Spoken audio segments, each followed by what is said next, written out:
I think that what's interesting is the odds in this fight. I mean, Adrien Broner is a 5-1 underdog, and he's the naturally bigger guy.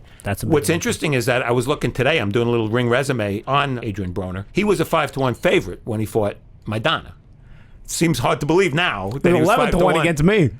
There you go. Wow. So I mean, I don't know. Are people selling Adrien short? Paulie can speak to that probably better than me, but I don't think Mikey Garcia is going to do to him what he did to Zlaticanin. That's for sure. No. You know, not a guy who's defensively who's going to be tricky and defensively a little more responsible and also bigger. Yeah. So the odds to me, I can't pick against Mikey. He's the hot fighter and he's really good. Let's face it. But given the weight and given Broner's quality, I 5-1 just seems a little wide. Yeah, you know, I think Mikey deserves to be the favorite simply on this word consistency. You know, I think Mikey's a consistent fighter. You know, he consistently does what he's supposed to do, consistently fights in a very disciplined manner, consistently lives in a very disciplined manner, fundamentally very sound consistently as well. Just the consistency overall. Adrien, a lot of times you don't know which AB you're going to get. You know he's talented, and you know he's got this explosive speed and power, especially at the lower weights. Below 147 anyway, but you know, it's a fight where I'm saying I can't see AB showing up not motivated the same way. You know, I can't see AB like and I don't want to sell everybody else that fought AB short, because let's face it. I mean, AB's the kind of guy like this. I mean, everybody can talk about what they want about AB. I hear people that are in the gym with him. AB and this fighter's like this. You get him in the gym, he's the hardest working fighter ever. Okay, he doesn't half-ass it at all in the gym. It's when he leaves the gym that you got to watch him. You know what I'm saying? So even in camp, you know, you got to keep an eye on him when he leaves the gym. But inside the gym, AB doesn't half-ass his workouts. You know, he works very hard in there.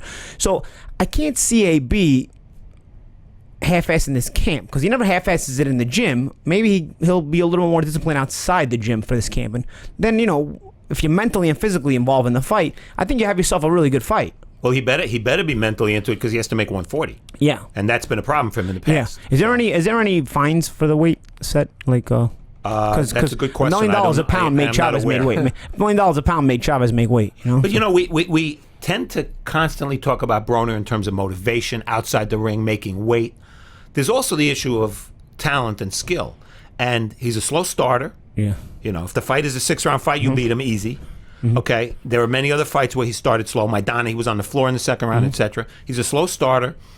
When pressured, he'll punch. But if you don't pressure him, and you told me this, if you don't pressure him, he'll fight at a very slow pace. You know, Mikey's an awfully smart fighter. Yeah, and I just think that Mikey's IQ, boxing IQ, might be enough to carry him through. Yeah. Is this the first time he's an underdog? Broner? This might be the first time, right? I'm sure Porter was favored over him. Yeah, I'm sure by the time you fought Porter. That's right. Yeah. But, you know, the thing is, you know, I think that's wherein lies everything. Mikey's been more consistent, like we just said, you know, and I think that carries the day a little bit as far as what everybody's looking at, you know.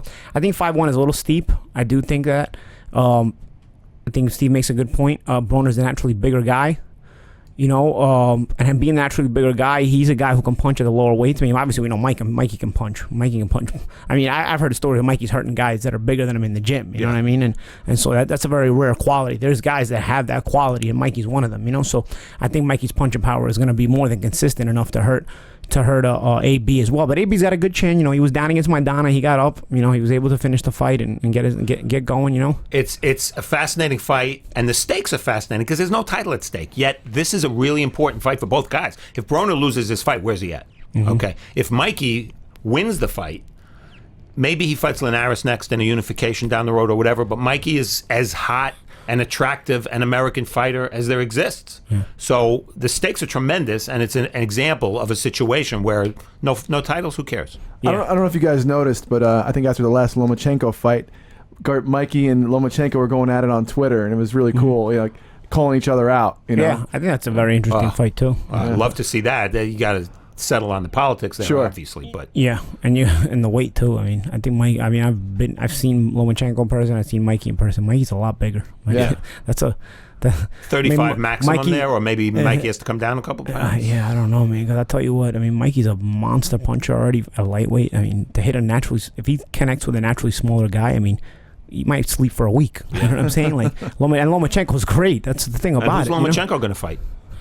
Yeah, I mean, at that weight, at right? 130, I mean, I mean, there's guys there. It's just a matter of if they're fight. I mean, there's guys like Miura, Burchell, there's Salido, who just passed up on the rematch. There's, you know, I think Gervonta Davis is young, so I don't see him being in a rush to get him there with him.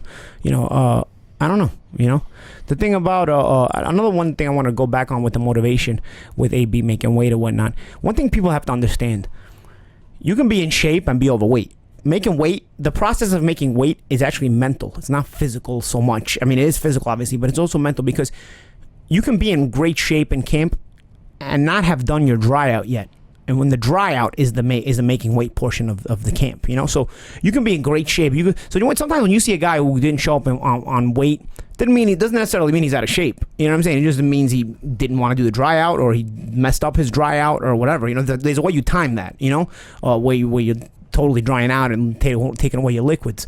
You know, so again, when it comes to, and you gotta suffer to do it. I mean, the drying out is suffering. You know.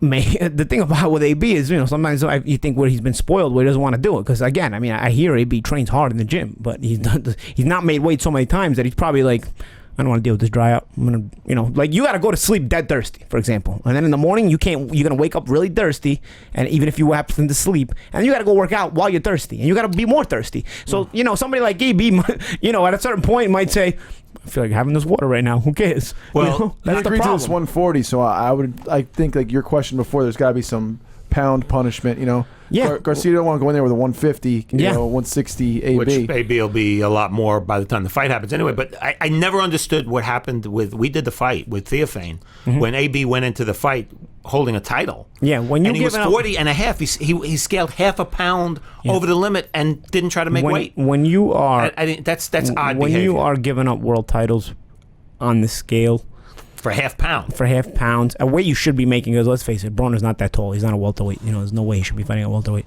When you are giving up world titles on the scale at a weight you should be making, you got to start to question your motivation. You know, so we'll see if AB can bring back that hungry motivation he used to have. You know, because at one point we all have it. You know, there's a reason all world champions have that hungry motivation at one time. Then it slowly dissipates at a different pace, one from the other. You know, you'll lose it eventually, but some guys lose it faster than others. You know, we'll see where AB's motivation is. This is going to tell us a lot about Adrien Broner and where he finds this, what he thinks about himself, what he thinks about his career, and where his career is going. July 29th is a big day for both guys, but Adrien Broner is always the one you have a lot of question marks about. Right.